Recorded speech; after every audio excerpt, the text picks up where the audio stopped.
بسم اللہ الرحمن الرحیم۔ دیکھو قمر، مجھ سے نگرانی بن کر نہیں رہا جاتا، سمجھے؟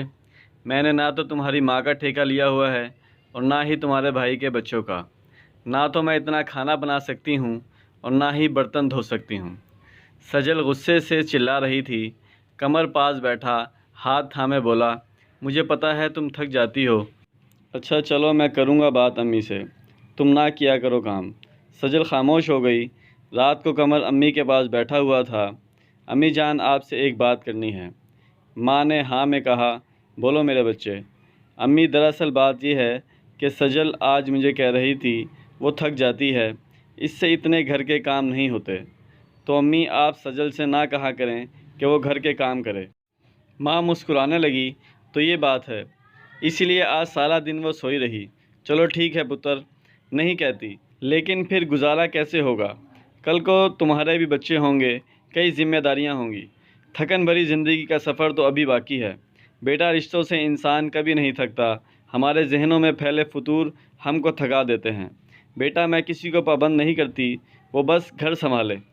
ایک وقت تھا جب میں بیاہ کر آئی تھی، مٹی کا مکان تھا، 10 بھینسیں رکھی ہوئی تھیں، میں 18 سال کی تھی، بہت لاڈلی تھی امی ابو کی، لیکن یہاں آ کر تیرے ابا کے ساتھ قدم سے قدم ملا کر چلتی رہی۔ بیٹا، گھر یوں ہی بسائے نہیں جاتے۔ خیر، تمہاری بیوی کی مرضی ہے، میں کوئی زبردستی کروں گی تو بہت مشکلیں آئیں گی۔ ایسا کر، تیرے بھائی بھی آ جاتے ہیں، میں بٹوارا کر دیتی ہوں، تم اپنی بیوی کو لے کر الگ ہو جاؤ۔ اتنے میں سجل بھی آ گئی۔ قمر چلیں؟ ماں نے پیار سے پوچھا، کہاں جا رہے ہو؟ قمر آہستہ سے بولا، امی آج صبح سے سجل نے کچھ کھایا نہیں، تو میں سوچ رہا تھا آج ڈنر باہر کر لیں۔ امی نے ایک ٹھنڈی آہ بھری۔ اچھا جاؤ پتر۔ دونوں ایک ریسٹورنٹ میں پہنچے، کھانا آرڈر کیا۔ سجل کھانا کھاتے ہوئے پوچھنے لگی، امی سے بات کی ہے یا نہیں؟ قمر مسکرا کر اطمینان سے بولا، ہاں میں نے کی ہے، امی کہہ رہی تھی تم لوگ الگ ہو جاؤ۔ سجل کے چہرے پر ایک مسکراہٹ چھانے لگی۔ ٹھیک کہا امی نے، ہم جس کمرے میں رہ رہے ہیں وہی رہیں گے۔ پھر انہوں نے کھانا کھایا اور گھر گئے۔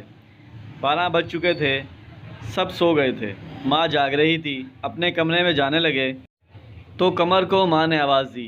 قمر نے پاس جا کر سلام کیا، امی آپ سوئی نہیں ابھی تک؟ ماں نے پریشانی میں کہا، بیٹا میرے پاس بیٹھ، اپنی بیوی کو بلا۔ سجل بھی پاس بیٹھ گئی۔ ماں سمجھانے لگی، قمر تمہارے بھائی کہہ رہے ہیں سجل گھر کا کوئی کام نہ کرے، لیکن الگ نہ ہو۔ اور سجل کو کہا، میری بچی، گھر کے کام کاج کیا ہیں؟ کھانا بنانا، برتن دھونے، جھاڑو پونچھا۔ میری بات یاد رکھنا سجل بیٹی، عورتیں گھر کو گھر نہیں جنت بناتی ہیں، اور جنت تب بنتے ہیں گھر جب رشتوں میں محبت ہو۔ اگر محبت، احترام ہی نہیں تو گھر بھی ایک کھنڈر ہوتا ہے۔ سجل خاموش تھی، پھر آہستہ سے بولی، لیکن خالی میں چاہتی ہوں میں الگ رہوں۔ ماں مسکرانے لگی، سجل بیٹی، جلد یا بدیر، تم ایک وقت آئے گا پچھتاؤ گی۔ رشتوں سے بغاوت اچھی نہیں ہوتی۔ میں جانتی ہوں ساس کتنی بھی اچھی کیوں نہ ہو، ساس بہو میں نوک جھونک ہوتی رہتی ہے، یہ تو زمانہ قدیم سے چلتا آ رہا ہے۔ لیکن اگر تم کو میرے کام کرنے میں پریشانی ہے تو میں اپنا کام خود کر لیا کروں گی اور کپڑے بھی دھو لیا کروں گی، باقی تم صرف اپنے شوہر کے کام کیا کرنا، لیکن ہمارے ساتھ رہو۔ سجل کی ضد تھی، بس الگ رہنا ہے۔ ماں نے بے بسی میں کہا، ٹھیک ہے جو مرضی کرو، اور الگ کر دیا۔ گھر میں دیوار کھینچ دی گئی۔ بھائی بھی نہیں چاہتے تھے الگ رہنا۔ سجل خود کو آزاد سمجھنے لگی، اس کے چہرے پر ایک سکون تھا۔ ہم یہ نہیں کہتے اس نے الگ ہو کر کچھ غلط کیا تھا، لیکن رشتے صرف کھانا بنانے، جھاڑو پونچھے پر ختم ہوں تو سمجھ نہیں آتی۔ اگلے دن سجل نے کہا، قمر کل بڑا ٹی وی لے کر آنا، یہ پرانے والا صحیح نہیں ہے۔ قمر نے پیار سے کہا، ٹھیک ہے میں لا دوں گا۔ ٹی وی بھی آ گیا۔ اب سارا دن یا تو موبائل فون پر مصروف رہتی یا پھر ٹی وی کے سامنے۔ قمر ایک ہوٹل میں ویٹر کا کام کرتا تھا، سارا دن وہ ہار جاتا محنت کرتے ہوئے۔ مالکان کھڑی کھوٹی باتیں بھی سنایا کرتے تھے۔ گھر جاتا تو سجل فون پر اپنے میکے بات کر رہی ہوتی، قمر خود کھانا گرم کرتا اور کھا کر سو جاتا۔ ایک دن سجل کہنے لگی، قمر میں تو کہتی ہوں ہم یہ گھر بیچ کر شہر چلے جاتے ہیں، وہاں کوئی پلاٹ خرید کر گھر بنا لیں گے آہستہ آہستہ۔ قمر تھکا ہوا تھا، سجل پاگلوں والی باتیں نہ کرو، اللہ کا شکر ادا کرو۔ سجل بولی، پھر ایسا کرو مجھے 2 لاکھ روپے دو۔ قمر حیرانگی سے بولا، 2 لاکھ؟ خیریت ہے نا؟ ہاں خیریت ہے، میرا بھائی دبئی جا رہا ہے تو ابو کہہ رہے تھے اس کے ویزے کے 2 لاکھ کم ہیں۔ قمر بے رخیز میں بولا، یار تو میں کیا کروں، میں خود پریشان ہوں، 2 لاکھ ہوں تو میں کوئی کام دھندا نہ شروع کر لوں اپنا۔ سجل آہستہ سے بولی، آپ پریشان نہ ہوا کریں، میں کیا سوچ رہی تھی، میرا جو گولڈ ہے نا اس کو بیچ دیتے ہیں، میری ابو سے بات ہوئی ہے، ابو کہہ رہے تھے ہم نیا بنوا دیں گے۔ قمر غصے سے سجل کی طرف دیکھنے لگا، یار تم پاگل ہو گئی ہو، ابو کو منع کر دو، ان کو بول دو ہمارے پاس کچھ نہیں ہے۔ سجل منہ بنا کر بیٹھ گئی، یہی تمہارا بھائی مانگتا تو تم گھر بھی بیچ کر اس کو پیسے دے دیتے۔ قمر بہت تھکا ہوا تھا، کڑوت بدل کر بولا، یار جا جو تیرا دل کرتا ہے کر، میں کچھ نہیں جانتا۔ دوسرے دن قمر کام پر چلا گیا۔ سجل نے اپنے بھائی کو فون کر کے بلایا اور سونا بیچ کر 3 لاکھ روپے اپنے بھائی کو دے دیے۔ کچھ دن گزرے اور قمر کی ماں کو پتہ چلا تو ماں کا دل جلنے لگا۔ میرا پتر سارا دن گدھوں کی طرح کام کرتا ہے اور بیوی نے 3 لاکھ کا سونا بیچ کر میکے والوں کو دے دیا، یہ اس لیے الگ رہنا چاہتی تھی۔ ساس نے کافی شور کیا سجل کے گھر آ کر۔ سجل غصے سے بولی، آپ کو کیا مسئلہ ہے، میں سونا بیچوں یا گھر؟ ساس بہو میں کافی تکرار ہوئی۔ قمر کے بڑے بھائی نے امی سے کہا، چھوڑیں امی، جب اس کو الگ کر ہی دیا ہے پھر کیوں دخل دینا اس کی زندگی میں۔ بڑا بھائی امی کو گھر لے گیا۔ شام کو جب قمر گھر آیا تو سجل مگر مچھ کے آنسو بہا رہی تھی۔ قمر مجھے یہاں نہیں رہنا، میں تھک گئی ہوں اب۔ قمر کو بہت تیز بخار تھا۔ اس نے پوچھا، کیا ہوا اب؟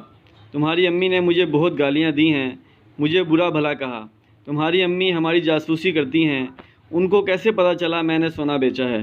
قمر پریشانی میں بولا، تم جس دکان پر سونا بیچ کر آئی ہو وہ میرا کزن ہے، شادی پہ آیا تھا نا، وہ بہت کم آتا ہے یہاں، اس نے بتایا تھا۔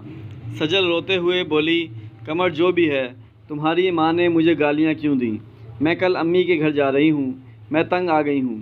قمر کا جسم بخار سے کانپ رہا تھا، آہستہ سے بولا، یار مجھے سونے دو، میں نہیں سن سکتا تمہاری بکواس۔ سجل کو غصہ آیا، ہاں میں تو بکواس کرتی ہوں نا، میں تو تمہاری دشمن ہوں نا، بس میں ہی بری ہوں، مجھے اتنی گالیاں دی تمہاری ماں نے، وہ تم کو نظر نہیں آتا، میں بکواس کرتی ہوں۔ سجل رونے لگی۔ قمر کو بخار اتنا تھا کہ نیم بے ہوشی کی حالت تھی۔ اتنے میں دروازے پہ دستک ہوئی، بار بار دستک ہوتی رہی۔ سجل پاس بیٹھی رو رہی تھی۔ قمر آہستہ سے بولا، جاؤ دیکھو کون ہے۔ سجل چلا کر بولی، اور کون ہوگا، تمہاری ماں ہی ہوگی، آئی ہوگی تماشا لگانے۔ قمر نے ہاتھ جوڑے، اللہ کے لیے چپ کرو گی سجل۔ قمر خود اٹھا، دروازہ کھولا، سامنے ماں تھی۔ ماں نے سر پہ ہاتھ پھیرا، پتر کیا ہوا، آج 10 دن ہو گئے ملنے نہیں آیا، آج پتہ نہیں کیوں دل بہت پریشان تھا اس لیے ملنے آ گئی۔ ماں بیڈ پر آ کر قمر کے پاس بیٹھ گئی۔ قمر کی آنکھوں سے پانی بہہ رہا تھا۔ ماں نے پوچھا، ارے کیا ہوا میرے بچے؟ قمر بولا، امی بخار ہے۔ امی نے سر پر ہاتھ لگایا، پتر بخار تو بہت تیز ہے، دوائی لی یا نہیں؟ قمر نے انکار میں سر ہلایا۔ سجل سے پوچھنے لگیں، کچھ کھانے کو بھی دیا ہے یا نہیں؟ اب قمر کیا بتاتا، اس کے اپنے تماشے ختم نہیں ہوتے۔ حالت کافی بگڑ گئی قمر کی۔ سجل بھی گھبرا گئی۔ جلدی سے قمر کے بھائی کو بلوایا، ڈاکٹر کے پاس لے گئے۔ ڈاکٹر نے چیک اپ کیا، بخار کی وجہ سے دوڑے پڑ رہے تھے۔ سجل پاس بیٹھی ہوئی تھی۔ ماں، قمر کو ذہنی سکون چاہیے تھا، بھائی بولا، لیکن سجل نے اس کی زندگی کو جہنم بنا رکھا تھا۔ بھائی نے قمر کا پلس چیک کیا، اس میں صرف 100 روپیہ تھا۔ بھائی کافی پریشان ہوا، یار قمر کیا ہو گیا تم کو، حالت کیا بنا رکھی ہے؟ قمر خاموش رہا۔ دوسرے دن بخار تھا، پھر بھی کام پر جانے لگا۔ بھائی نے ڈانٹا، قمر پاگل ہو گئے ہو گیا؟ قمر پریشانی میں بولا، بھائی 2 دن بعد قسط دینی ہے، وہ لوگ گھر آ جائیں گے۔ بھائی نے پوچھا، کیسی قسط؟ قمر آہستہ سے بولا، بھائی سجل نے نیا موبائل لیا ہے، 50,000 والا، بس 5,000 ہر مہینے اس کی قسط ہے، اور واشنگ مشین لی ہے۔ بھائی کو بہت غصہ آیا، قمر گھر دیکھا ہے اپنا، کچی چھت ہے، اس کا کچھ سوچو، کیا موبائل زیادہ ضروری تھا؟ قمر میں تو کہتا ہوں طلاق دے دو اسے۔ قمر کھانستے ہوئے بولا، بھائی وہ ماں بننے والی ہے۔ دن گزرنے لگے۔ سجل ہر روز کہتی، یہاں سے گھر بیچ کر شہر چلتے ہیں۔ قمر سمجھاتا، میں اتنا خرچہ برداشت نہیں کر سکتا، لیکن سجل بضد رہی۔ وقت گزرنے لگا۔ سجل شاپنگ کرنے بھی مہنگے مال میں جاتی تھی۔ ماں قمر کو بہت سمجھاتی، بیٹا سجل بے حس لڑکی ہے، اسے چھوڑ دو۔ قمر کہنے لگا، امی اب ہمارا ایک بیٹا ہے، مجھے اپنے بیٹے کی فکر ہے، اس کا کیا قصور ہے؟ سجل کو اپنے بہن بھائیوں کی فکر تھی، لیکن قمر کے بہن بھائیوں کو دیکھنا بھی پسند نہ کرتی تھی۔ صاف منع کیا ہوا تھا، کوئی میرے گھر نہ آئے، نہ میں کسی کے گھر جاتی ہوں۔ قمر بہت تنگ تھا، لیکن مجبور تھا بہت۔ 8 سال گزر گئے تھے، لیکن سجل کے جھگڑے، فرمائشیں اور تلخیاں ختم نہ ہو سکیں۔ پھر ایک وقت آیا، قمر کی ماں دنیا سے چل بسی۔ ماں کے جانے کے بعد بھائیوں میں دوریاں بڑھنے لگیں۔ قمر پہلے جو کبھی بھائی کے گھر ماں سے ملنے چلا جایا کرتا تھا، اب ماں بھی نہ رہی تو بھائی کے گھر جاتے ہوئے قدم رک جاتے۔ بھابیاں بھی اب اس چاہت سے بات نہ کرتی تھیں، کیونکہ سجل نے سب کے ساتھ جھگڑا کیا ہوا تھا۔ وقت گزرنے لگا، سجل مہنگے کپڑے پہنے ہوئے، گھر میں فریج، بڑا ٹی وی، سب کچھ تھا، لیکن مکان کچا تھا۔ پھر دیکھتے دیکھتے قمر کے دونوں بھائیوں نے پکے مکان بنا لیے۔ درمیان میں کچا سا گھر قمر کا رہ گیا۔ قمر یہ منظر دیکھ کر بہت پریشان ہوتا، دل ہی دل میں چیخ چیخ کر روتا۔ سجل کو سمجھانے لگا، سجل دیکھو، دونوں بھائیوں نے لینٹر والے بڑے گھر بنا لیے اور ہم وہیں کے وہیں ہیں۔ سجل غصے سے بولی، تمہارے بھائیوں کی تنخواہ 50,000 روپے ہے اور تم 30,000 کماتے ہو۔ قمر غصے سے بولا، میں 30,000 کماتا ہوں اور تمہارا خرچہ 50,000 ہے۔ سجل بھی غصے میں بولی، میں تو کہتی ہوں یہ گھر بیچ کر شہر چلے جاتے ہیں۔ قمر گالی دے کر بولا، کتنی کمینی عورت ہو تم، یہ نہیں کہتی مہنگا موبائل، مہنگے کپڑے چھوڑ کر مل کر گھر کو گھر بناتے ہیں، تم ہمیشہ یہ گھر بیچنے کی بات کرتی ہو۔ سجل بھی برابر میں جواب دیتی، تو کمانا تم نے ہی ہے، میں تمہاری بیوی ہوں، میرے حقوق پورے کرنا تمہاری ذمہ داری ہے۔ قمر غصے سے بولا، کون سے حق کی بات کرتی ہو، تم وہ بدبخت عورت ہو جس نے مجھے میری ماں، میرے سگے بہن بھائیوں سے دور کر دیا۔ تم وہ عورت ہو جس کی وجہ سے میں اپنی ماں کو مرنے سے پہلے سینے سے نہ لگا سکا۔ تم وہ بے حس عورت ہو جس نے اپنے میکے کو اپنے شوہر کی کمائی کھلا کھلا کر ان کو پیروں پر کھڑا کر دیا، لیکن اپنے گھر کو دیکھو، نہ جانے کب یہ کچی دیواریں ٹوٹ جائیں۔ تم وہ بد سلیقہ عورت ہو جس نے اپنے گھر کو گھر نہیں سمجھا، تمہاری وجہ سے میرے بچے 2 وقت کی روٹی کھانے کو بھی ترس رہے ہیں۔ تم وہ منحوس عورت ہو جس نے مجھے بلڈ پریشر، دل اور شوگر کا مریض بنا دیا۔ ارے تم وہ گندی عورت ہو جس کو قبول کر کے میں وقت سے پہلے بوڑھا ہو گیا۔ دیکھو میری آنکھوں کے گرد سیاہ دھبے چیخ چیخ کر بتا رہے ہیں، میں راتوں کو سو نہیں پاتا کہ میرے بھائیوں نے بڑے بڑے گھر بنا لیے، ان کے بچے مہنگے اسکول میں پڑھ رہے ہیں اور میرا بیٹا سرکاری اسکول میں دھکے کھا رہا ہے۔ ارے سب کچھ لوٹ کر تم نے اپنے بھائی بہنوں کو دے دیا، میرا کیا قصور تھا؟ بس اتنا کہ تم کو بے سہارا نہیں کرنا چاہتا تھا۔ تم کیا سمجھتی تھی میں تم سے ڈرتا ہوں؟ ارے عزت کرتا تھا تیری، سوچتا تھا چھوڑ دوں گا تو کہاں خوار ہوتی رہے گی۔ کاش تم اس میں خوش رہتی جو میں کما کر لاتا، مہنگے کپڑے، موبائل اور جھگڑوں کو چھوڑ کر میرے قدم سے قدم ملا کر چلتی۔ قمر نے غصے سے چلاتے ہوئے کہا، بس سجل، اب میں تھک گیا ہوں اور تمہیں طلاق دیتا ہوں، طلاق دیتا ہوں، طلاق دیتا ہوں۔ سجل چیخ چیخ کر رونے لگی، قمر یہ ظلم نہ کرو، میں اب سنبھل جاؤں گی۔ قمر نے بیٹا چھینا اور دھکے دے کر سجل کو گھر سے نکال دیا۔ سجل، میرے 12 سال تم نے جہنم بنا دیے تھے، ارے کیا نہیں کیا تمہارے لیے۔ سجل بھیک مانگنے لگی، لیکن اب وقت گزر چکا تھا۔ سجل امی ابو کے گھر چلی گئی۔ قمر کے بھائی بھابھی بھی شور سن کر آ گئے۔ بھائی نے مایوسی میں کہا، قمر اب کیا فائدہ تھا طلاق دینے کا؟ قمر رو رہا تھا، بھائی میں تھک چکا تھا، 12 سال گزار دیے کہ سدھر جائے گی، لیکن نہیں۔ 1 سال گزر گیا۔ سجل جب تک بھائی بھابھی وغیرہ کو قمر کی کمائی کھلاتی رہی تھی، سب مسکرا کر ملتے تھے۔ اب طلاق ہو گئی تو بھابھی نے کہا، دیکھ سجل، ہمارا خود مشکل سے گزارا ہوتا ہے، بہتر ہے تم دوسری شادی کر لو۔ سجل اب بدلتے چہرے، بدلتے رشتے دیکھ رہی تھی، جن کی خاطر سب کچھ کیا وہ 1 سال میں تنگ پڑ گئے۔ قمر نے دوسری شادی کر لی، لڑکی بہت اچھی تھی، سمجھدار، قدر کرنے والی، 5 وقت کی نمازی۔ جتنا قمر کما کر لاتا، اس میں سے پیسے بچا کر کہیں کمیٹی ڈالی، کچھ پیسوں کو کارآمد جگہ پر خرچ کیا۔ دیکھتے ہی دیکھتے 2 سال میں گھر بنا لیا۔ قمر بہت خوش تھا، اللہ نے ایک طویل عذاب کے بعد اچھی ہمسفر عطا کی۔ سجل کی شادی ایک کسائی سے ہوئی تھی جس کے پہلے بھی طلاق ہو چکی تھی۔ وہ ہر روز اسے مارتا، گالم گلوچ کرتا۔ سجل تڑپتی اور دعا کرتی، یا اللہ مجھے معاف کر دے، میں پاگل ہو گئی تھی، میں نے بہت اچھے انسان کو کھو دیا، اے اللہ مجھے قمر واپس دے دے۔ یہ سوچ رہی تھی کہ شوہر نے گالی دے کر کہا، جلدی کھانا بنا کر میری ٹانگیں دبا آ کر۔ اسے بہت تیز بخار تھا، لیکن شوہر کو کوئی پرواہ نہ تھی، آنکھوں میں آنسو تھے، بے بسی کی انتہا تھی۔ کیا کرتی اب پچھتاوے کے سوا؟ ماں بننے والی تھی۔ شوہر ہسپتال لے کر گیا۔ ہسپتال میں مٹھائی بانٹی جا رہی تھی۔ ایک کمرے میں سجل بیٹھی تھی تو پاس بیڈ پر ایک لڑکی گود میں بچہ اٹھائے بیٹھی تھی۔ جب نرس نے سجل کو مٹھائی دی تو سجل نے آہستہ سے پوچھا، یہ مٹھائی کیوں؟ نرس نے بیڈ پر بیٹھی لڑکی کی طرف اشارہ کیا، ان کو اللہ نے بیٹی عطا کی ہے، اس خوشی میں بیٹی کے بابا مٹھائی بانٹ رہے ہیں۔ اتنے میں ایک قیامت کا سامنا ہوا۔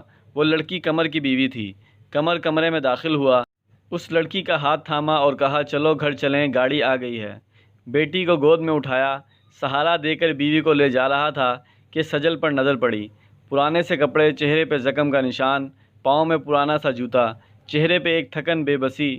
سجل نے دیکھ کر ہاتھ جوڑ لیے۔ قمر کچھ کہنے ہی لگا تھا کہ سجل کا شوہر آ گیا۔ تلخ لہجے میں بولا، تو یہاں بیٹھی ہے، جا ڈاکٹر بلا رہی ہے، چیک کروا کر آ۔ مشکل سے اٹھی، ٹانگ پر چوٹ لگی ہوئی تھی، آنکھوں میں آنسو، دل میں تڑپ، بے بسی تھی، آہ بھرنے کی بھی ہمت نہ تھی۔